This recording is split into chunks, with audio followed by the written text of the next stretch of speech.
As usual, the European Centre has organised Europe Day events, both the less serious and the more serious, in its usual successful way. Thanks to Sharon, to Hila, to Maya. Who have I forgotten? And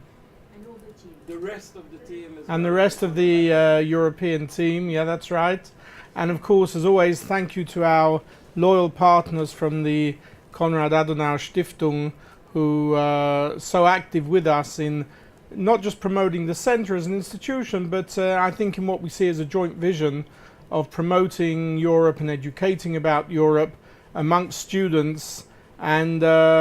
both as academics, but also I think as a sort of a mission which says that we certainly need to change the perspectives and the attitudes of younger people, of students, vis-a-vis Europe. There couldn't be a better example than a conference on minorities' contribution to European integration, because on the one hand we know there is a tremendous contribution of ethnic groups and minorities to Europe generally and European integration in the last 40, 50 years, but we know also that it's still amongst certain groups within Europe, it still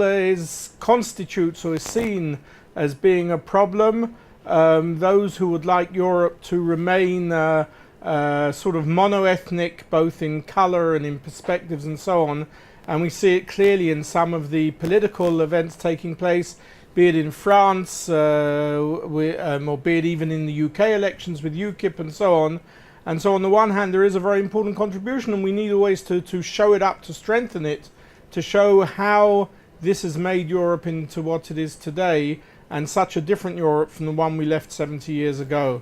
And so it's very important to have discussions and meetings and public discourses about, of course, the positive elements, which would seem maybe to people sitting in this room as obvious, but it doesn't seem obvious to people sitting in streets and just reading newspapers and just hearing the political polemics sometimes of right-wing political parties. So it's very important to hold these discussions, to educate people, and people who receive this education and knowledge and awareness, for them also to go out and use this in their own family and public discourse, whether it be in Israel or in Europe. So we take the serious topics of Europe together with the